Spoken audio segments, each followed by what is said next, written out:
Hi, everybody, and welcome back to Don't Praise the Machine. Today, we're talking about one of the most underrated pioneers in internet history, a guy most people remember for shock comedy, pranks, and a movie called Freddy Got Fingered. But almost nobody realizes he helped invent the very format through which I am communicating with you now, dear audience. After MTV cancelled the new Tom Green show in 2003, Tom didn't just disappear like so many normies thought he had. Instead, he did something insane. He built a full late-night talk show set inside his own living room. Desk, cameras, lighting, call-in system, everything.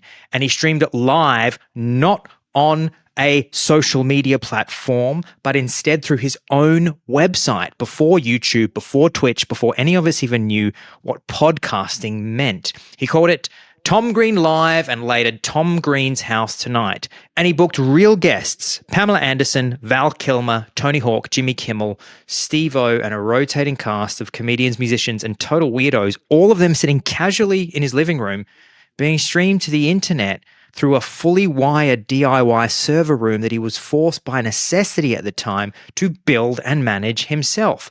And one of the people paying particular attention was one guest Tom invited on, a comedian and reality TV host named Joe Rogan, who has said repeatedly that Tom's setup directly inspired the creation of the Joe Rogan Experience podcast. So today, through the power of Webavision, we're broadcasting to the national internet to take a look at how Tom Green accidentally became the godfather of video podcasting and why Hollywood didn't get it, and why the entire creator economy today looks a lot like Tom's Los Angeles living room in 2004. John Maloney, I'm so happy to be speaking to you through the power of the national internet today through in Webavision. Yeah, I mean, this is the kind of We've dressed up for it. This is the kind of I've dressed up for it because I have a lot of respect for Tom, and I didn't want to, and I'm marking that with a bit of sartorial effort. No,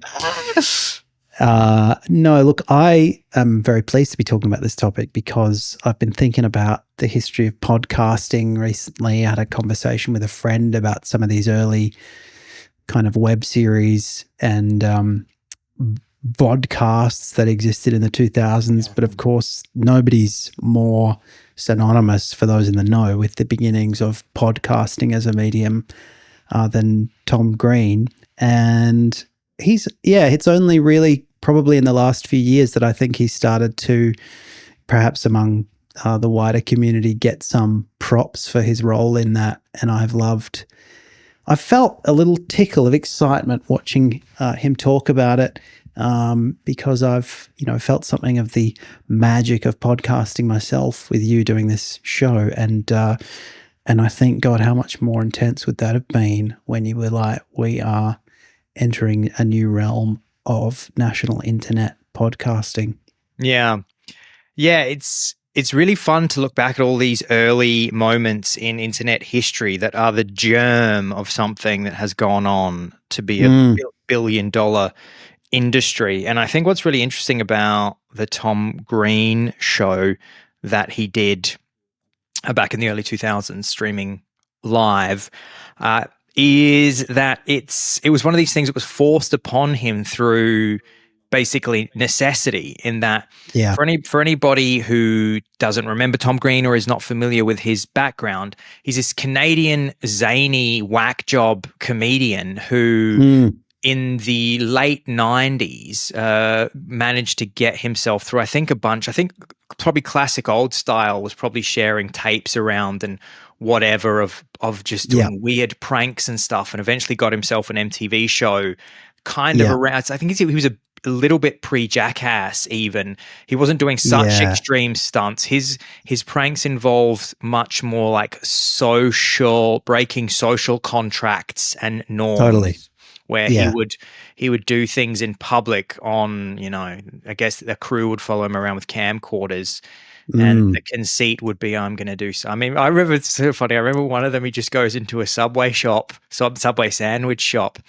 And, Subway will just add to your sub whatever you asked for. And so he just kept saying things like, just put a little bit more pickles on that. Just put a little bit more cheese. And now I have more tomatoes. And the poor guy behind the counter was just like adding this more and more and more. And it's so stupid, but it was just hilarious. And the way in which he delivered it, and he just kept saying, and now back to the lettuce. And now look, I just kept doing it. So that was, and then I remember friends of mine were really into that film that he released, Freddy Got Fingered, because it was so weird. Do you remember? I mean, this is the thing. I think a lot of people who are perhaps speaking to this evening, for you this evening, for me this morning, I don't know what time it is that you're listening to the podcast. There will be a lot of people in the audience that we're speaking to who will remember him from before the Webovision show in the mid 2000s, who wouldn't have thought about him for years, but would remember, oh yeah, he's that guy that did Freddy Got Fingered, and he married Drew Barrymore, and I haven't thought about him since. Totally, yeah. He is a kind of definitely a figure for me that I still associate, even though I'm kind of more aware of his post-90s existence and right up to the present. He's had a kind of really interesting career even more recently, which is a testament to what a unique individual he is. But I still associate him with that time in the early 90s of making Freddy Got Fingered. I remember watching VHS, copies of some of the sort of skitty stuff that he did. And it was that kind of thing where, and I've heard him talk about this in preparation for today on the, it's Ben Singer, Graham Ben Singer show. Yeah, I watched so that Graham Ben Singer talks to him and he says, every day on TikTok now you can go and watch videos of people or reels of people like, throwing paint on someone's house or waking up their parents or bringing a goat into someone's house or some bullshit. But like he was doing that when people were like, what even is this? This isn't really a thing. And he said he would get people asking him like, so how does that work? Are those people actors? He's like, no, those are my parents. And because people didn't know what it was.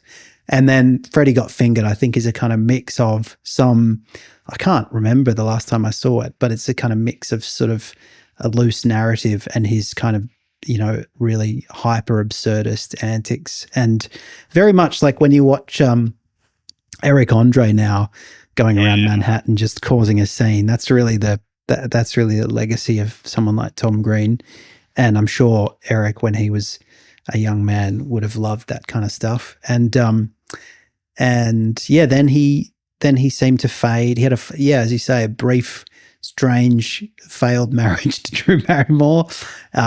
His Freddy Got Fingered was recently featured on a list, I think, in The Guardian, of the very few movies that they've given 0 stars to over the years because they're snooty elitists and they didn't understand its charm. And then he was recently on Drew Barrymore's podcast or show on her couch, staring into her eyes and holding hands as she does with all of her guests, her hyper earnest performative show. And I think it was the first time that they had seen each other basically since they broke up. But I don't think people have much of a sense in Australia, at least, and perhaps in other places too, of what happened between those two. Like what was he doing in the early 2000s? I wasn't aware of it at the time, really. And I certainly wasn't aware that it was anything kind of innovative or interesting or, it was not until a few years ago that I realized through watching this viral clip of Rogan on his show and hearing Rogan talk about it, that he is credited by Rogan. And you can see, we'll come to it, I'm sure, in that clip, such an interesting clip to watch because it's like Rogan is staring into his own future and realizing, fuck, this is great. I'm going to do this now at a time in his life when he was like, a kind of fairly average comedian whose main source of income was putting contestants in buckets of cockroaches and things like that. That's right. Yeah, we will play that. We will play that in a moment. So essentially, what happens to him? He breaks out in Canada. He's got this show called The Tom Green Show. It's on MTV. It later moves to MTV. So he's got the Tom Green show, and then it's this classic natural progression of somebody that happens before the internet, which is, oh, I'm a comedian, I'm doing something a bit wacky, I'm on TV maybe, and then the next thing is your agent says, and everybody's like, okay, well, the next thing for you if you want to progress in your career is film. She's like, okay, Yeah. cool, let's do this Freddie Got Fingered thing. It can incorporate some of my absurdist humor, because obviously a film, this is kind of the same problem that Ali G character faced in that they've got a show where they're interacting with real members of the public, and the real members of the public don't really know what's going on, and that's where a lot of the value of whatever you're watching is. And then suddenly Hollywood needs to take that person and put them in a scripted thing with actors, and then it's like, oh, well, suddenly now, okay, what can we pull from this? Okay, so they do Freddie Got Fingered. I think Freddie Got Fingered, was a cult classic. I think it did okay, but then basically the juice had run out of his started to run out of his Hollywood appeal, because Hollywood just didn't know what to do with him, because he's just too weird and a comedian, and this sort of wacky absurdist comedian. And then he hosts a show in 2003, right around the time that his Hollywood career starts to fade, called The Tom Green Show. And it was called the New Tom Green Show. And it was a conversational late night talk show style show where he sat at a desk, and the format was very recognizable. It looked like Letterman. I think he may have even filled in for Letterman a couple of times as well when Letterman. I read. I think that might be true. And so he's on the show. He's doing a conversational talk show, but the audience is just like, what is this? Because you're not absurdist anymore. You're sort of trying to be funny in this like dusty old format. You seem very constrained by like traditional television still. It didn't rate. So it gets cancelled. And then it's around this time that this streaming technology starts to become available. And he was always really web native, Tom Green, much more so than anybody else. He just had an interest in all of this technology. Yeah. So as soon as the technology started to become available, he's like, well, I can just get rid of all that dusty shit in that talk show that they were making me do, and I can just do whatever the fuck I want, because this won't be beholden to the rules of the FCC. Totally. And he had a website that he'd maintained since the 90s, and he talks more recently about, he was always, as you say, he was always kind of on top of and excited by the possibilities of what you could do, which were initially very constrained. But, he started putting audio clips up on his website, for example, when that was kind of a new thing to do. And he talked to his mates about, one day we'll be able to put videos up, and then one day we'll be able to just live stream, and it won't matter, studios won't matter. It won't matter like time slots. You can just put shit up whenever it's ready, and people can watch it directly. You don't have to worry about sponsors, blah, blah, blah, and was really excited by that possibility. So I guess when the new Tom Green show wound down, he was like, well, now's the time to do it, and, do it in my own living room on my own terms. Whereas you think, so much of that it's kind of an interesting progression for him, because he was sort of, a fish out of water, or sort of a quantity that people in Hollywood in the 90s just were like, we don't even really know what to do with this kind of person, because, as you say, he didn't really fit into, you couldn't really, without making him a different sort of commodity, you couldn't really put what he was doing into a feature-length film in the way that you could, say, with Jim Carrey, who, he had this kind of madcap accents and faces and whatever, but he was also capable of just being a character in a narrative. Tom Green was that extra bit of sort of weird where you couldn't really do that. And then he starts doing this other thing, which at the time people were like, what the hell even is this? But he's ahead of his time. I think I even remember at the time being somewhat aware of the fact that he was doing that. And I think that I, for whatever reason, didn't pay a lot of attention to it. It was, Tom Green has gone from being in Hollywood films to doing an internet talk show. And I probably thought at the time, and it's funny to think back to this and just how things have changed. There was this period we forget that there was this time before YouTube showed that you could make real money and be a huge success through internet video, where the idea of having a web TV series was looked upon as extremely lame because it was like you've failed at doing the real thing, real television, real film. And now you have to do like a web TV series, and that's like so lame. Or you have to do like a web radio show, or I forget who I said. There was always this quote that was, writing for rollingstone.com is not the same for writing for Rolling Stone.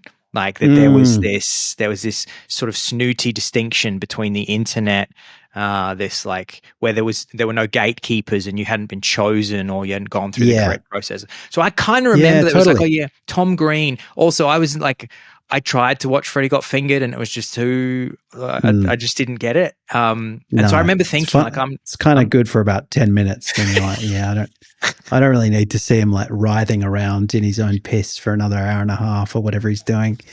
Yeah. And I probably thought, oh, it's just going to be that. So I'm not really, into it. But perhaps what we can do now, John, is we can just watch. I've got a few clips here lined up.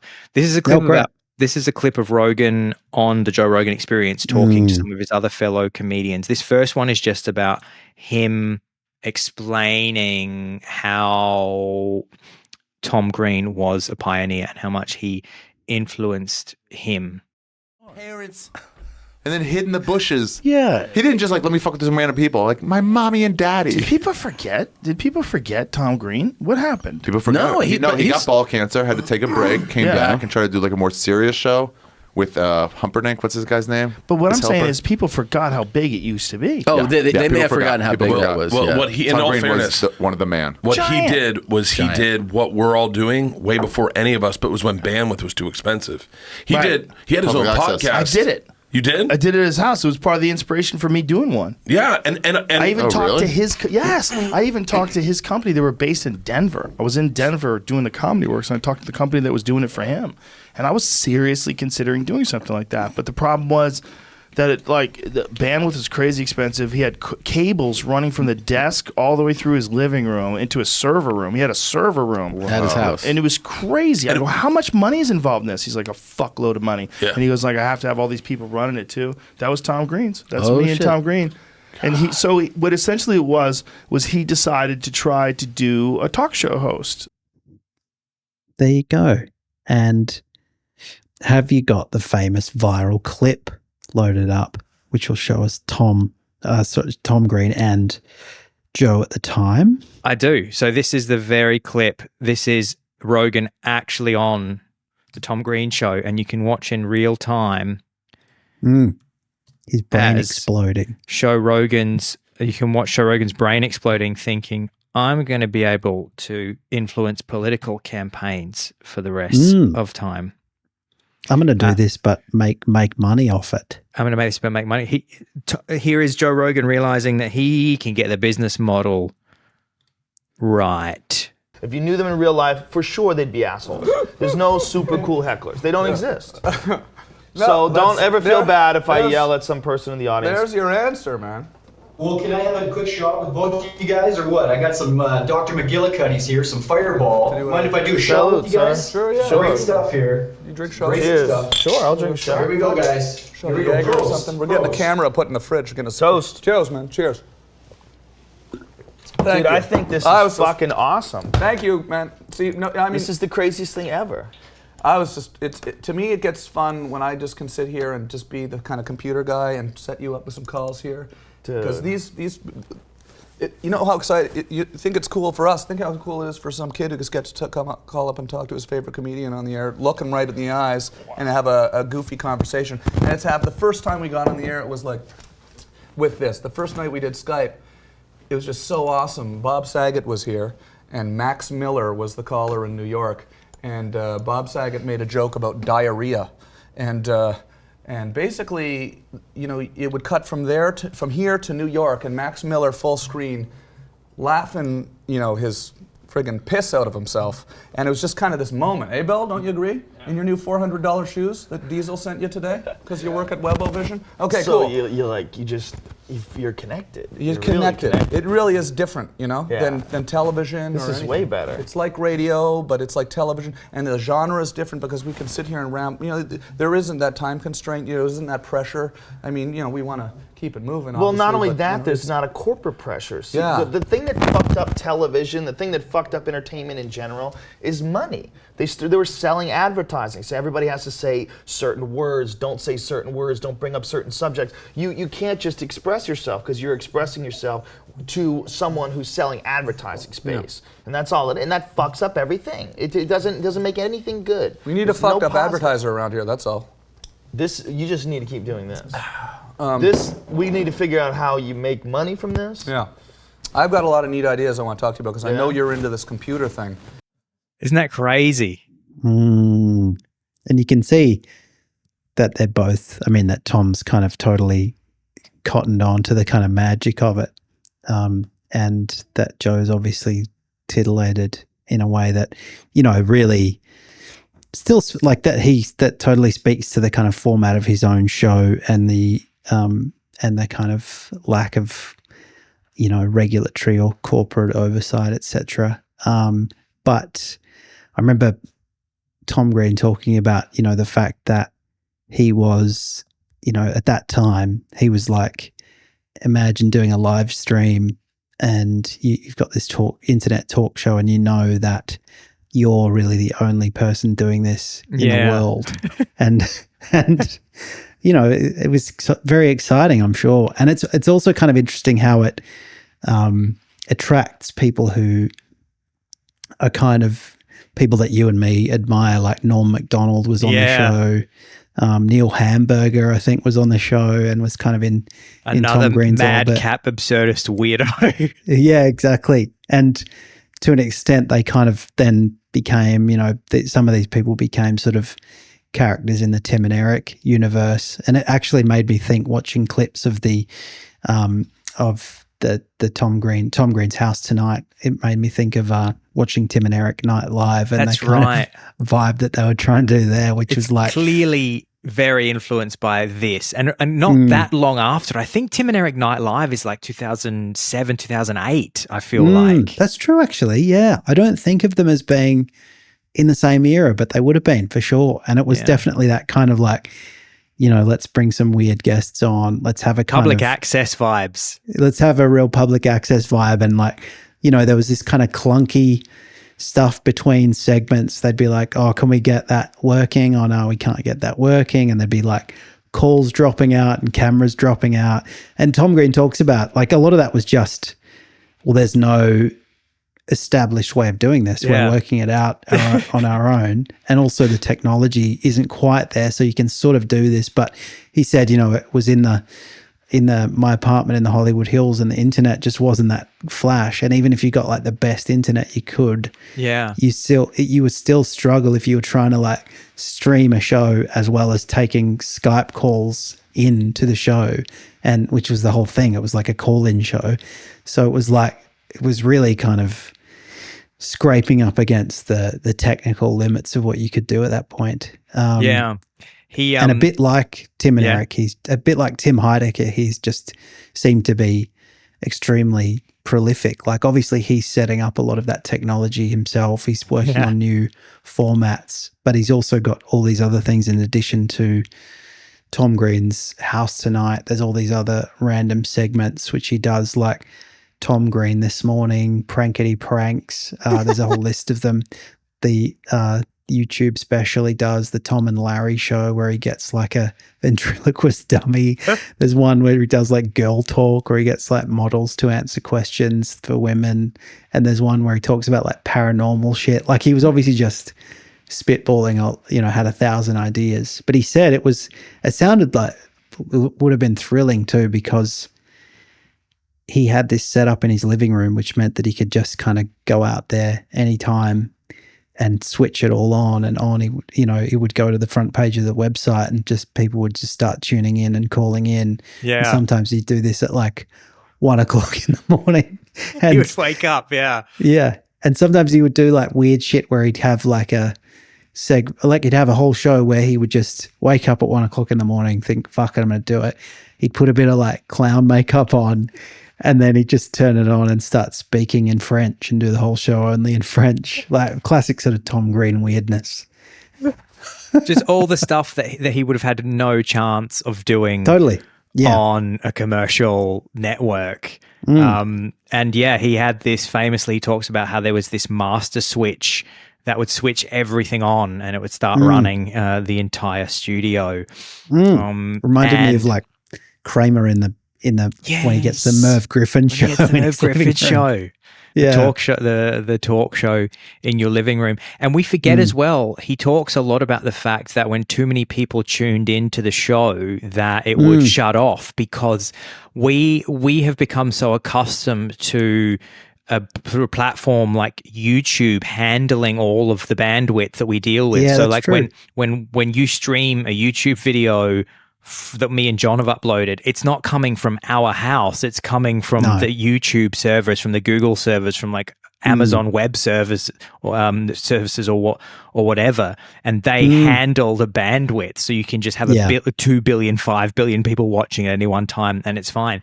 But that infrastructure just didn't exist in 2005, and so he had to hack together his own server room, which served the show to people. So if you were watching the show, you were essentially getting the feed from a server next to his living room. And so he was limited by the amount of like server capacity that he had in his own house. So if you just got to the stream a bit too late, it was like, sorry, we're full. There's no more people that can come in, which is just such an antiquated idea of the internet, but something I do remember. Like websites crashing was just so much more of a thing back in the day, because people would try and do things that the infrastructure just hadn't caught up with yet. And it's like, sorry, we can't do that yet. But this whole thing he had built himself, because he would research. He said to people, apparently, when he wanted to do this, he reached out to all these companies and said, this is what I want to do. And they just looked at him like, that. What are you talking about? Like, that's not a thing that exists. And he thought, well, I'm pretty sure that this exists and this exists and this exists. So if I get a bunch of gaffer tape and a soldering iron and do a bunch of research, and I take this thing that's made for this purpose, but I can probably repurpose it to do this.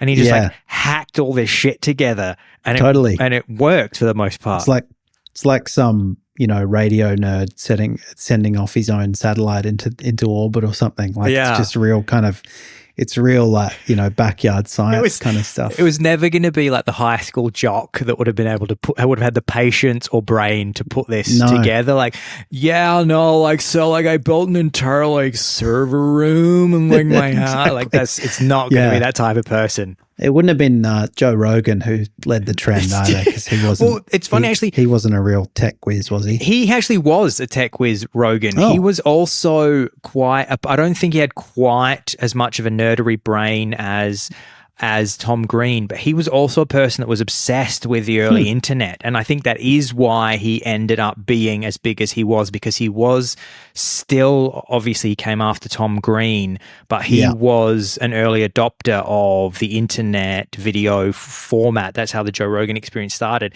And he has mentioned several times famously that he got so into online gaming that when he got his Fear Factor contract, he got like an insane amount of money to do that, apparently. Like he always says that was the first time I got fuck you money. And he talks about early days of the internet, how he was spending like an insane amount of money to have whatever the highest level of cable that you could get at the time. He paid for the fastest speed of internet in the early 2000s, when it was like hundreds, potentially thousands of dollars a month in internet internet bills, because he wanted the fastest internet so that he could play games and do a bunch of other stuff. And he talks about also how he had his own, again, this is another antiquated word that you just don't hear anymore, is like webmaster. My webmaster set that up for me. It's so true, isn't it? Yeah, it's a whole profession that nobody says I'm a webmaster these days today. It's like saying, I'm a chat room moderator or something. Yeah. Because it was kind of not that different from it effectively is a kind of bulletin board service, except that it's on a website. So he's, because he's running the servers out of his house, it's like you're basically using somebody else's hardware and bandwidth to access what they've got. Yeah. But it's true. It's like the idea of something going down, like I'd love to still talk in those terms, like to say to people, our latest YouTube video got so much traffic, it shut YouTube down. You'd have to get it crashed.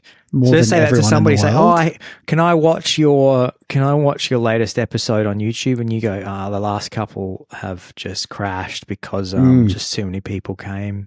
Just wait until like 2 o'clock in the morning US time, because that's the only time you're going to get through, a good signal. The other thing I wanted to mention to you, John, which was my favorite guests that I saw on the Tom Green Webavision web show when I was digging through this for the research.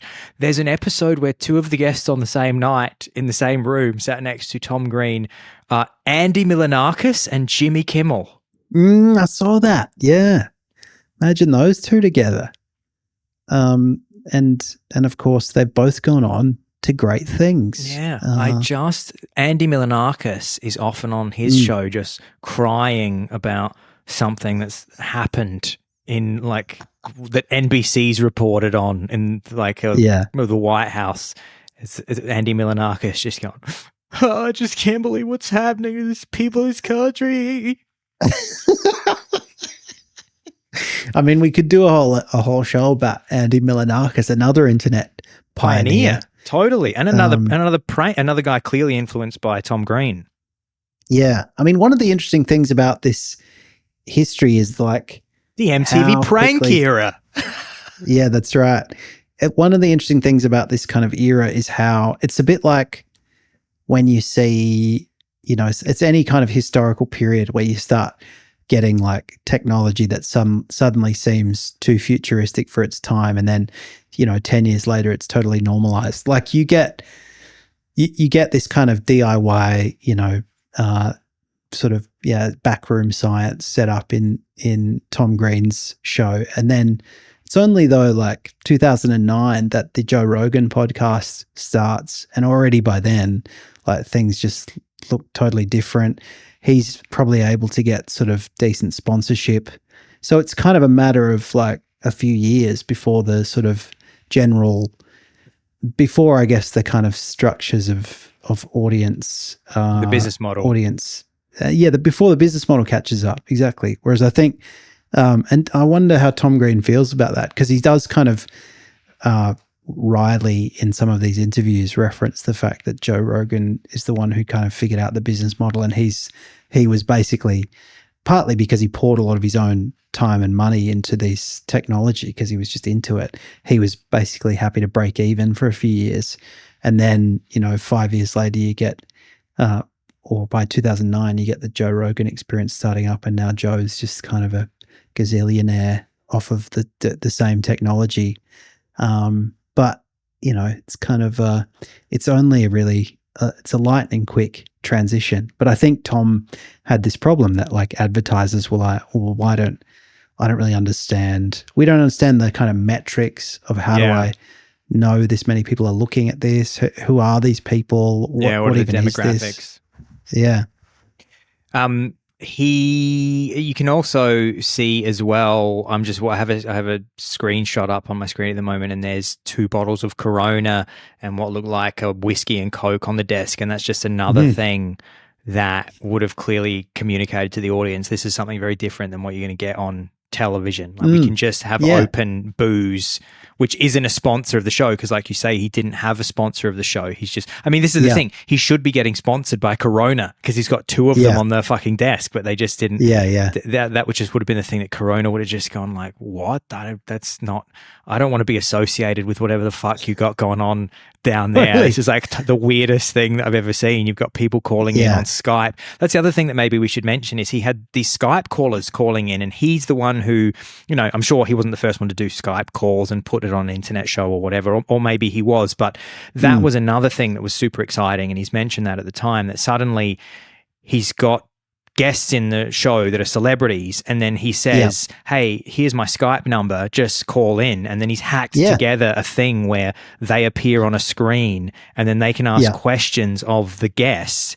And this was just something at the time that was just mind-blowing, that he was patching in these people without there being a network, commercial television network mediator deciding how all that's going to happen and having to use whatever the expensive broadcast technology was to make that happen traditionally. Which would have blown people's minds because we were much less familiar then with this idea of kind of, immediate contact with famous people. The idea that you would even get close to these people, let alone have a conversation with them, was just kind of mind-boggling. Yeah. You could just be some nobody who calls. I mean, it's like a kind of, it's like Kai Cenat having fucking Kevin Hart over at his house, and you could like get in the chat and maybe Kevin will read your comments, and then you get this little thrill of like, Kevin knows who I am.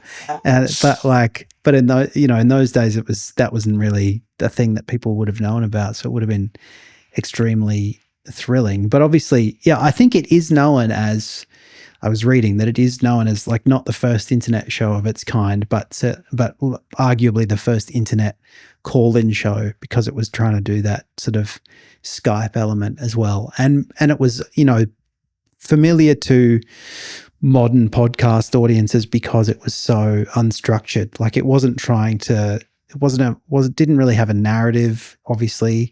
It didn't have any kind of, sort of script. It was just Tom Green in his living room let's get this guy over and just see where it goes. And some nights he would just get people kind of pranking on Skype, like dickheads calling in and making fart noises. And he'd be like, well, that's, I don't have like a screener, like there's no producers here. So just if you want to do that, I can't stop you. There's people, which is also kind of amazing. There's people in the YouTube comments of some of his videos, clips of this show, and him talking about the early days. And some of the people that used to call in and prank are in the YouTube comments saying, I was one of those people. I fucking loved this show. And me and my friends were all 15 years old and we were obsessed with it. And we would like smoke weed and drink beer, and then we would prank you. And we got on a few times, and those people probably all have kids now, which is it's funny. And apparently, what part of the appeal of the show for people was like Tom would kind of sometimes play, sometimes kind of have fun with those people, but also sometimes just have fun with the kind of technological upsets that would sometimes plague the show, like something wouldn't work and he'd crack the shits, but in a sort of funny Tom Green way. Do you know who, I think I've mentioned this to you on the podcast before, the reason that Rogan started making money from the podcast, from the Joe Rogan Experience, was by accident. It wasn't as though he came at it with, this is my understanding, it wasn't that he came at it with the idea of making money. He just basically started chatting to his comedian friends on this early streaming platform called Ustream, which doesn't exist anymore, I don't think. And the reason that he made his first money, because he was making like killer money from fucking Fear Factor, and then I guess probably some other business ventures that he had, and he was a comedian. So he was doing this show on Ustream, and then it started getting a bunch of audience. And then the company that first reached out to him, which was a big shock to him, both because he didn't expect anybody would pay him money to spruik their products on the podcast yet, I don't think, and also because of the product itself, was Fleshlight. I didn't know that. Because they must have worked out that it was all men, which it still is for the most part. His audience skews heavily male. And Fleshlight, for anybody who doesn't know, Mother Fleshlight is a male. Stephen and Marie. Maybe sit down. Fleshlight, it looks like a flashlight, but instead of a bulb at the end, there is a prosthetic organ or part of the human body part that you can use to pleasure yourself as man. It's essentially a sleeve that you can use on yourself. Instead of a bulb at the end, there's just a very lonely man at the end. At a truck stop. He's at a truck stop. He's got a ketchup stain on his shirt and crumbs. And he's saying, I'm so glad I caught that episode of Joe Rogan. Thank you very much, Fleshlight. So I'm just reading, there were sponsors of Tom Green's show in the end. Like there was their first company to sponsor it was Samsung, and then then Budweiser, Bud Light, etc. So they must have eventually kind of been able to make a little bit of money off it. But it seems like, and he did this thing, which obviously, others followed suit and is now a kind of staple of podcasting, including our podcast, which is the sort of member service, which was launched, and you received full access to the video archive, which I guess was kind of interesting because in those days, again, these kind of platforms for podcasts weren't really a thing. So you just watch the show as they happened, but in order to get like a back catalog, you'd be a member. But then it seems like what happened was, again, perhaps because it's, it was still a sort of different sort of landscape, this success of the show eventually kind of led him back to conventional TV, and they tried to kind of syndicate a version of the show, which was filmed in a kind of proper old-fashioned LA studio, not in his living room anymore, but was kind of doing the same thing. And then I think, Tom Green being Tom Green, he eventually got really annoyed with that because he was back in the realm of like people controlling what he did and said and who his guests were and all that stuff. And he didn't like the interference, so he fucked it off. And now, perhaps it's worth mentioning, he is also sort of doing weird and interesting things. I had a look at tomgreen.com before we started recording, and it was just like a 10-minute clip of him in a trailer in the middle of the desert with his dog kind of wandering around and fucking around with drone cameras and shit. It's true. It's very endearing. He's exactly the same. He's always buying whatever the latest tech is and experimenting with it to see what he can do with it creatively. I caught a bit of him some years ago when he had started a YouTube series where he had done the classic buy a Sprinter van and deck it out so you can live in it. And he also, I think, put a bit of a podcast studio in it or some kind of technology so he could stream or at least upload videos of what he was getting up to. And then he drove around, I think, the US and maybe even Canada in the van with his dog. And it was just, you would just watch him and the dog, and he would talk to camera, and he looks very much like an outdoorsman now. He's got a grey beard, and he talks a lot about how he loves the outdoors. I think he mostly lives on a ranch that he owns in Canada now. And he's one of those funny people who's kind of like, despite his sort of madcap comedy, he's also kind of surprisingly earnest and soft-spoken when he's not being a madcap comedian. Like in some of these interviews, he's got this big bushy beard and he's just talking in his kind of deep, lovely kind of round Canadian accent about, living on the land or whatever. And you're like, is this the same guy who's like, threw paint thinner at his dad or whatever the fuck he was doing in the 90s? I also, if anybody from Adelaide remembers, he did a Fringe season in Adelaide not that long ago, maybe 10 years ago, because he was touring some sort of show around the world, and he did it at the Adelaide Fringe, and somebody got me into the Artists Bar back when he was doing it, and I saw him out the corner of my eye, and I was quite starstruck. He's very tall, and I saw him in the Adelaide Artists Garden just chatting with some fans. And so during Adelaide Fringe time, he will have been out and been spotted and been chatted with by a lot of Adelaide fans, and I'm sure some of them went to see his show as well. So if you saw Tom Green at the Adelaide Fringe about 10 years ago, and if you talk to Tom Green or you go to Adelaide Tom Green story, why don't you write us in at hello@dptm.org, or you can also get us on the Instagram account. John Maloney, that's been a great... Ring in via Skype if you want. Leave a message via Skype. John Maloney, I've really enjoyed talking about Tom Green and him being an early video podcast pioneer. Me too. It's been great. I just want to finish with this extract from the notable episodes entry in the Wikipedia page, which I just read. on October 10, 2006, the longest standard format show in which Green interviewed Steve-O ran for 4 hours and ended with Green drunk and Steve-O heavily intoxicated from a combination of hash brownies and nitrous oxide. In addition to large amounts of alcohol, Green and his guest drank mustard and a bottle of salad dressing. The show went off the air after Steve-O had vomited and both men had collapsed. I mean, I think right after we're finished, I'm going to go and try and track down that episode. Oh, so good. As we always say as well, people, if you've enjoyed this episode, if you enjoy Don't Praise the Machine, please do take a moment. It only takes 5 to 10 seconds. Share the podcast with a friend on whatever platform you're enjoying this on. If it's on YouTube, please subscribe and maybe even share it with somebody. If you're on the other applications, Spotify, Apple Podcasts, Pocket Casts, please click share and just send it to somebody and say, man, I bet you didn't know about Tom Green and Weather Vision. Well, now you're about to with my favorite podcast, Don't Praise the Machine. Thank you so much, everybody, and we can't wait to see you next week. Podcast.